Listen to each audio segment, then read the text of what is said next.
Hello, welcome to Beauty and the Spirit. I'm Tina Thompson. And I am Josef, and thank you for joining us this evening. How are you, Mrs. Tina? I am doing fabulous, honey. I am living. Look amazing in the feathers, the eyelashes, all of it. You are giving me drama, and I live. I am so Yes, excited for doing this show today. yes, I'm excited. I'm excited for this show simply for the fact that everything is everything, but it could be more if it's legendary. That Yes, I'm excited. I'm excited for this show simply for the fact that everything is everything, but it could be more if it's legendary. legendary. Yeah. Legendary. Yes, honey. We have We some are, great guests today, right? yes, I was getting to say, we are packed jam with legendariness, if it is a word. Yes. Yes. Packed jam.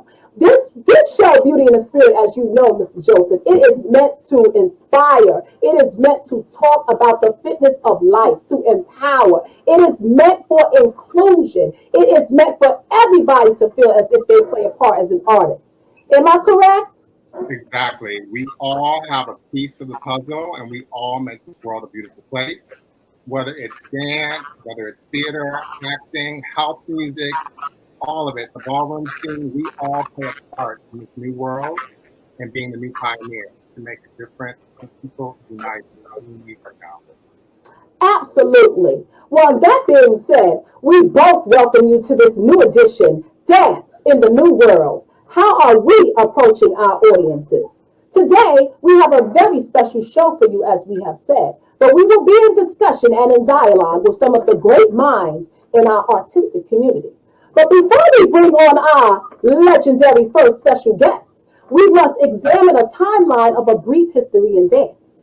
As you know, from the 15th through the 19th centuries, we have court dancing to romanticism. But I decided before that there was dance from the motherland, the archives of Africa, and the deserts of all of the earth, where the tribal dances accumulated and they brought forth this diaspora of growth and people and love and drum and all of it. But through that, we understand that after the 15th and 19th century, and you had your court dancing and romanticism, early 20th century, you have ballet to contemporary dance. And the late 20th and early 21st centuries, we had that genre of dance. But after that explosion of modern dance in the 20th centuries, the 60s saw the growth of postmodernism. Postmodernism towards simplicity, the beauty of small things, the beauty of the untrained body and unsophisticated movement. The famous No Manifesto rejecting all costumes, stories, and outer trappings in favors of raw and polished movement was perhaps the extreme in this wave. But unfortunately, the lack of costumes, stories, and outer trappings did not make a good dance show for some. But it was not long before it set the decor and shock volume that we have re-entered the vocabulary of modern dance choreography. By the 1980s, dance had come full circle, and modern dance, by this time, Mr. Woodson, it was called and coined contemporary dance. It was clearly still a high technical and political, notice I said political, vehicle for many practitioners. Existing alongside classical ballet, the two art forms were now living peacefully next door to one another with little of the rivalry and antipathy of previous eras. The present times see us most shocking work here, there, but however, these are still glimpses of the beauty that is to be had and shared. And much incredible dancing and joy in an age where dance technique has progressed further in expertise, strength, flexibility, and more than ever in history. Collaboration. So, in conclusion, what am I saying is that at the same time, the mass culture has experienced expansion of street dance. Soul Train performances with black dancers ignited a street culture revolution in a sense. B-boying in New York, locking in LA, popping in California, boogaloo in Oakland, California, robot in Richmond, and all their own creative explosions happened around the 60s and 70s, each with their own histories in hand, as innovators and serving as foundation. What am I saying, Mr. Woodson, is that what I'm adding to this Wikipedia epic is the role of the house dance artists and their contributions to dance. and the arts extending to the new world of minds and movement through expression as they serve as trailblazers for many, taking the music and dance cultures to clubs around the world, bringing us to recognize who, what, when, and how we approach dance in the new world. Yes. Christina, that was beautiful. I agree 100%. I believe that back in the day, there was this division, this separation between the modern dance world, the ballet world, even like the dance world. And now we're at a point where we all need each other. In order to survive in this new world, we all need to collaborate. We all are inspired by each other. And we all need to recognize that we are all artists and we are important. And the arts are important. Listen, our show is just, it's going to get bigger and bigger. Yes, I mean, we need to give the time for all of these legendary people. And again, going back to you, Mrs. Tina, you do it all. I don't think people realize that you do the marketing, the choreography, the producing, the all of it, making the music. It's like you are truly a Renaissance woman, and we want to thank you for this platform and for bringing these legendary I'm guests. taking it in from every artist that I love and respect, including our young artists. This generation just needs, and that includes all of us, they need to just sit back, like he said, and just digest the beauty and the joy of what we've given this art form of dance. Yes. And the next person coming up is, I know she's going to agree, is she's also a young pioneer like Solomon Dumas. Her name is Erika Citrin. She's a dancer and a senior personal trainer and naturally intense personal training, which is led by Kevin Richardson. She was born in Michigan and raised in New Jersey. And Erika moved to New York to pursue her dreams of being a professional dancer, and a beautiful dancer she is. She attended Joffrey Ballet School for 2 years and immediately, watch this honesty I love. She attended Joffrey Ballet School for 2 years and immediately began performing. I love a diva that says, honey, I was out, okay, and began forming with several New York City-based dance companies. Watch this, while still in school. Erika is right, okay, the people backstage, you can feel me, right. When you told, no, you can't perform here. Now, see, that always been a problem with me because y'all know I'm a free spirit. I needed to perform. Like, and say, oh, you can't do this, And that happened, like I tell you, I'm academically inclined. It was more of my freedom. You're not going to tell me where I can't dance. I just always had a problem with that. So anyway, let me move on. Okay, so she specializes in both choreography and freestyling. It ranges from ballet, jazz, and modern to contemporary for her. She is very well versed in dance, in other words. And she's honored to be a part of this Dynamic Rockets breaking crew. Okay, we have somebody that teaches breaking in our arts initiative. Alongside her dance career, Erika became part of Kevin Richardson's naturally intense personal training team, where she has continued to work and compete. Don't say compete to mother. Compete. Listen, okay, in natural bodybuilding competitions for the last 5 years. We welcome Erika Citrin. Yay! Hi, Diva. Oh my gosh. Yes, girl, you're live. Yes. Left me speechless. And I think the first thing I can really say is how much of an honor it is, almost not to speak on this panel, but just to be a listener. Just to have the opportunity, and I really hope that other people my age and my generation, I plan to share this so much, have the chance to sit down and listen to what was said, of, all ages, all ethnicities especially. There's so much to be learned, I think, ranging from the different styles of dance that have been spoken about, the backgrounds that people have had, where they come from, and where they're going. So I know you want me to focus a little bit more on the fitness aspect of things, but I wouldn't be a personal trainer if I wasn't a dancer first. And I think one thing that really resonated with me was Karen talking about the mental education and the mental aspect of what she wants to bring to the program. And this was a complete full circle moment for me. Karen taught me ballet when I was at Joffrey. And it was when I was probably in one of the worst places I could be mentally in my life. And it wasn't until probably now when I saw her face again and it came back to me that I remembered how much people were trying to help me when I was in class. I would wake up, I'd go to ballet, and I would have this face. And she called me out on it. She was like, "You look miserable." And the sad and honest truth was I was, because I didn't know why I was dancing. Like, I didn't know why I was there. I lost whatever that passion was. And to find it back, to find that passion, I found breaking. I became a B-girl. And then something wasn't sparking again. So I got into personal training. I was kind of getting into personal training while a lot of this was happening. And so I think what it was I found inspiration to do something I once loved by finding a new inspiration that I could add to it.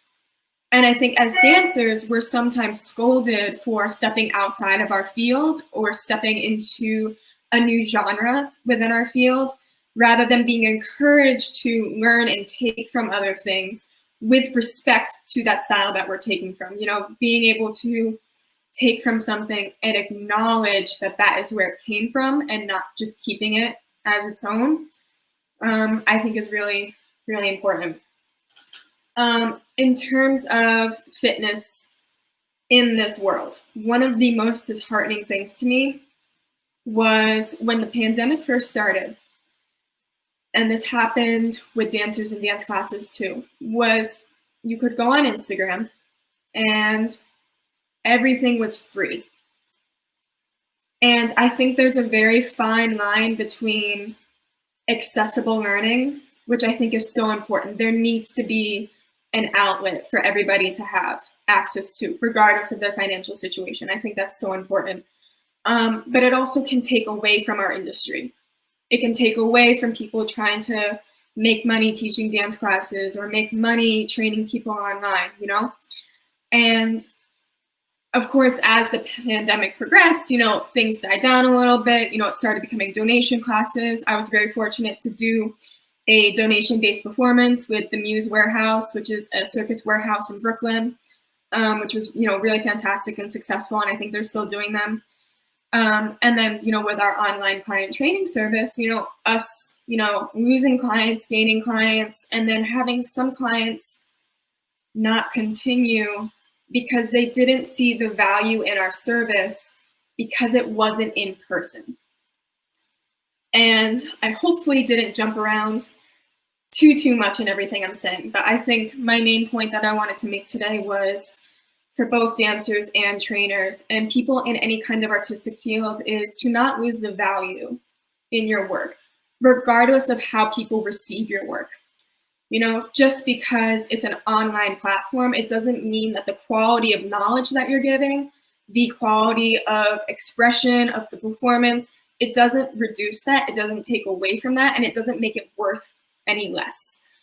And it was disheartening, you know, to have someone not see the value in you via a screen versus in person.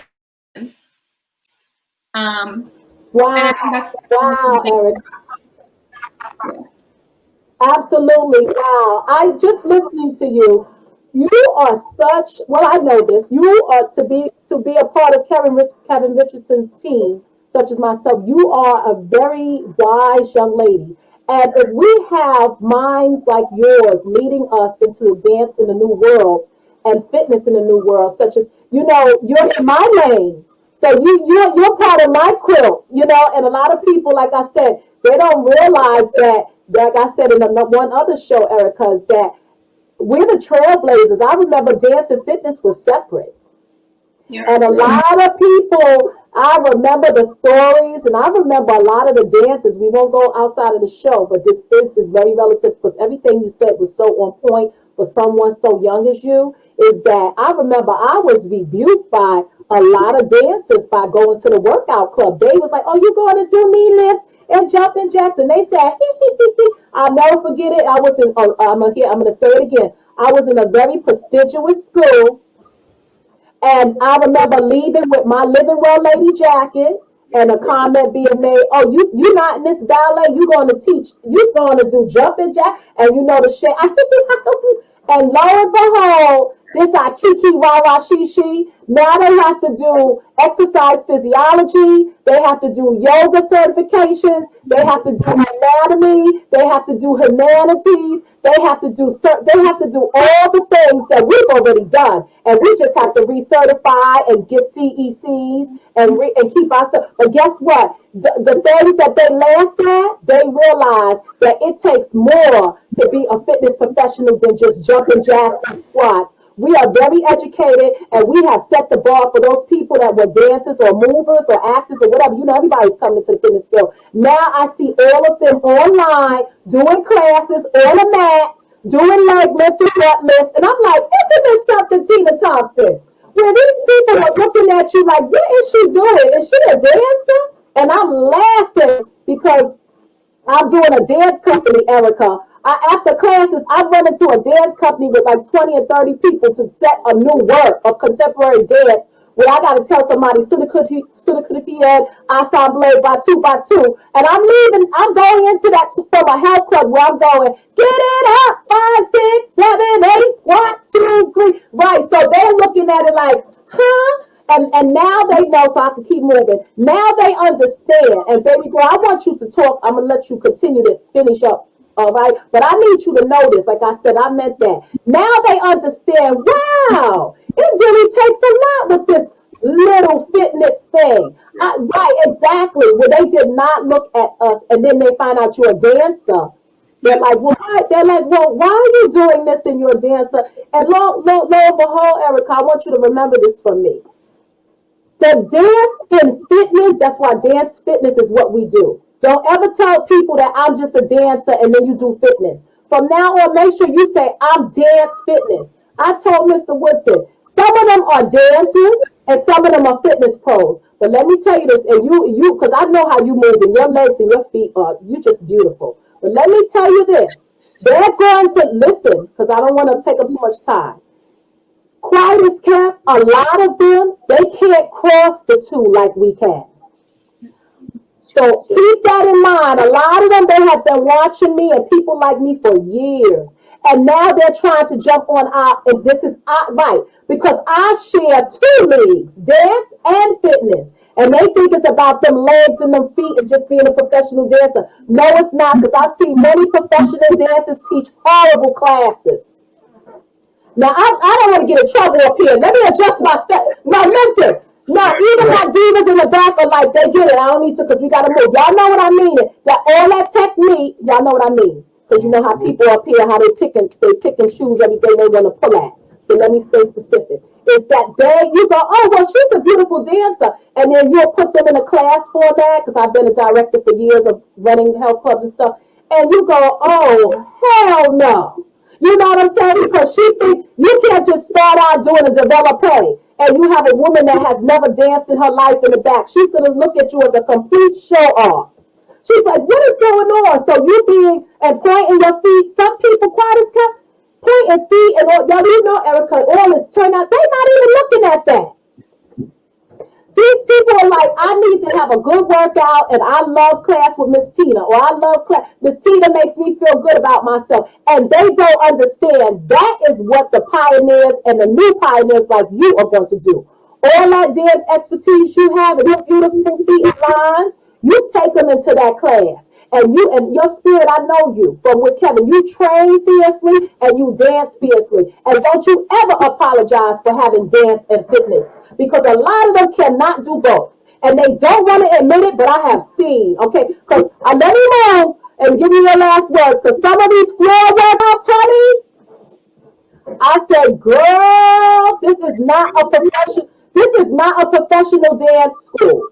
This is a fitness environment. I'm not going to give them too many of my secrets like me and Woodson. This is a whole different animal. But watch this. The two coincide.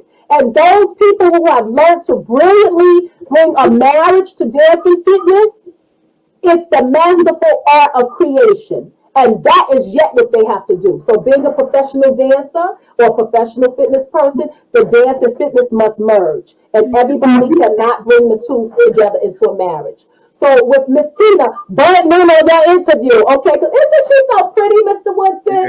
Oh my God. Let me say this to you. I love them when they innocent, child. Okay, when they start like that. Okay, oh my goodness. That's how they start. I hope she stays like that. But I want to say this to you. Thank you for giving a homage to the pioneers back here. You know what? That makes our heart feel good, Erika. When people that we have helped, yes, back here, you feel me. Well, that's why I said, this gift is because of what I told her today, which I watched you do. Like, you don't understand. Sometimes people keep things for years in their head, how you inspired them. And right, so when you get people, Erika, that don't appreciate you or they have bad things after you done train them and you done inspire and work with them, Erika, it is a very hurtful place to a pioneer. Because we put, like Sean said, we put out so much in dance and fitness. And then we train these people. We get them in shape. And then they focus on your imperfections. Like I said, this generation is Joseph told me the other day, I didn't know what it meant. This is the cancel generation. How are you canceling out people that you owe them something? How are you canceling out people that you walking on you standing on their shoulders? But because you have 90,000 TikTok people, you feel you could just up and cancel somebody? This is not right. I don't care what they say. It's not right. You can't, guess what? With this generation, my generation, you can't just walk around canceling. Here's Miss Tina. You cannot just walk around canceling people. You can do that with the masses. Maybe people are going to follow you, and maybe you will confuse a lot of people, or you do your little things behind the scenes. But let me tell you, young and old, everybody is not going to be led by the fake Pied Piper.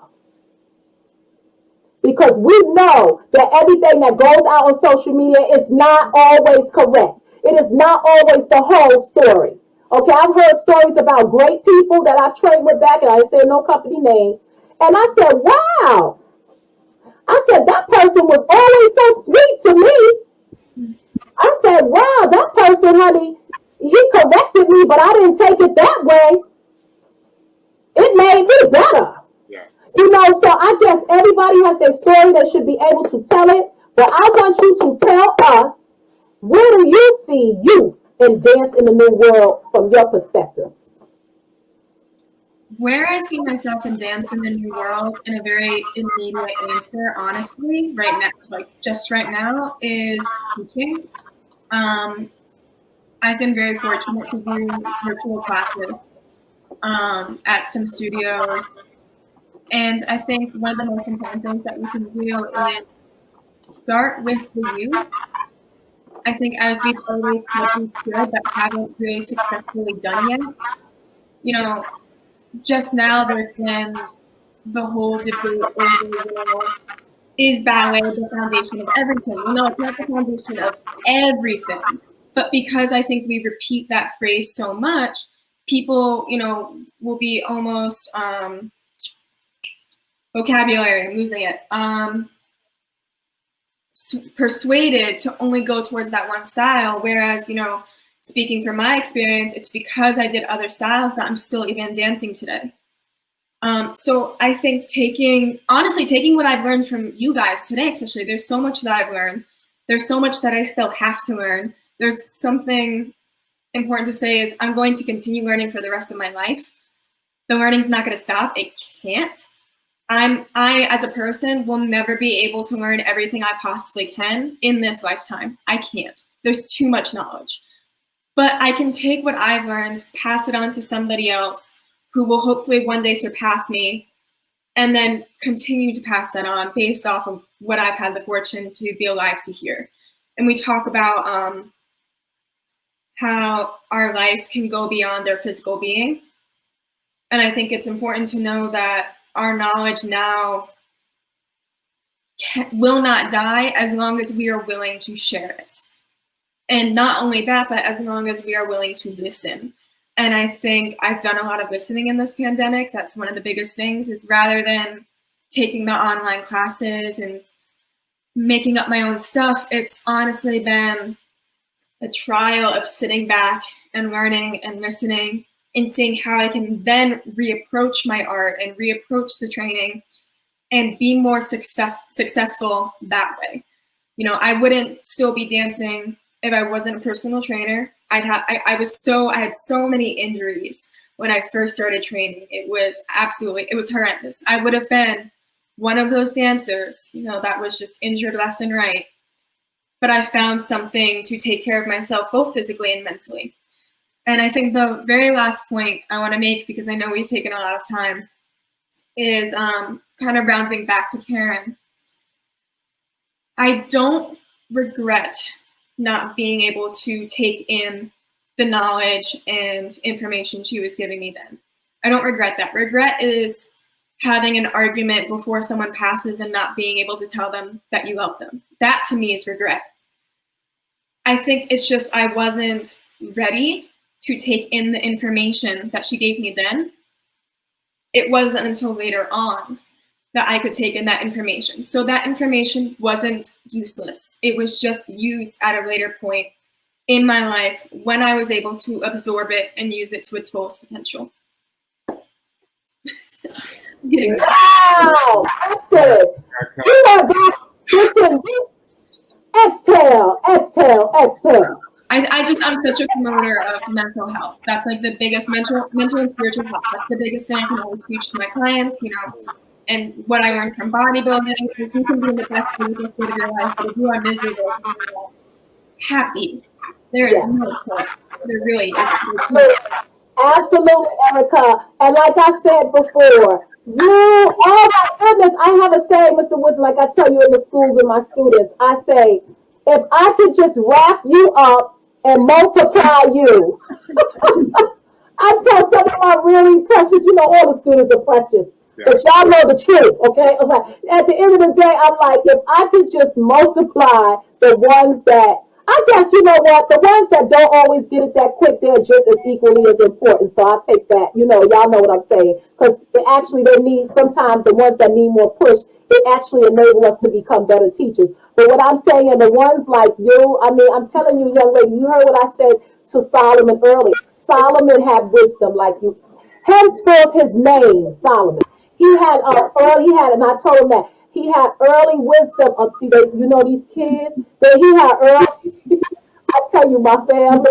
Listen, I tell you, the divas are always lurking. He had extra insight and knowledge and wisdom. And you know what, Erika? Baby girl, if the world is in the hands of the future, the youth like you and the young pioneers, we are in a good place. And when we can get past, you know what, Erika, I wish I'm getting ready to go to our next guest. Because our next guest is legendary. And she's going to give me drama about being last. But I tell you this much. What I say, save the best. Right. So let's just work on that motto so she won't be upset, okay, when she comes out, right? But for you, I just want to say, honey, you are a pleasure. Your parents did a great job. I mean, we'll talk about. Let me say this on camera, okay? I know my people out there. Listen, we are connection based, but you better believe Erika, Solomon, and all the kids, they are going to know that Miss Tina is the mother. Okay, listen. So when you call them up, you better definitely let Miss Tina know that she is a part of this project and repertoire. I know that's right, okay? Because you are not going to keep me back with my blue nail polish. I will be entering the building. And if you need for me to do some falls or one or demonstrate, you know I can complete that. I don't know why you would even have that in your mind about second guessing my skills and what I can do. You know I'm way more worth than you just having me stand on the side and exist. I choose not to exist anymore. I am a part. I am a part like Erika, Josef, Karen, all the pioneers up here. We want to be included. No more will you not include us. No more will you handpick us and say, oh, you know, those are not my peeps. So no, you know, I don't get down with her. You will not be allowed to disrespect any more of us. You are to celebrate all of us collectively, or you are to celebrate none of us. And that's how I feel. Okay, behind the scenes, but what you say behind the scenes, guess I was telling Joseph, baby girl, before I let you go, you're getting a Yes. So, Erika, thank you so much. Your words were so inspirational. I really love the fact that you said that even at that time, you weren't taking in the information, but you still were hearing it. And I think it's so important for directors, choreographers, and teachers to talk to their students. And Miss Tina is wonderful about that. She talks to them because it's not just about the physicality of the body, it's about your mind and your mental state. And even though you were not at that point to receive the information, your ears heard that information and you were able to draw upon that information at a later time to help you through. So thank you so much for being vulnerable and for sharing that with us. And it's so funny, like you said, it is full circle. Sharon Brown is here, she taught you, and you remember those words that she gave you at a young age. And I think that was 3 years ago too, at least 3 years ago. So it's Erika, you gonna learn this from Miss Tina. Don't tell the kids how many years. Don't tell the kids. Don't. See, right now it works in your favor. Listen to me. Don't tell the kids how many years, okay? Don't always tell the kids. Okay, after they're laughing backstage, don't tell the kids how many years. Sometimes the kids start counting, honey. They start counting. Just say, not so long ago. well, it's young at heart, right? That's what matters. It's what's inside. Yes, Erika. So I'm going to definitely be reaching out because you are amazing, and I will talk to you soon. And thank you for joining us for Beauty in the Spirit. I could say safe.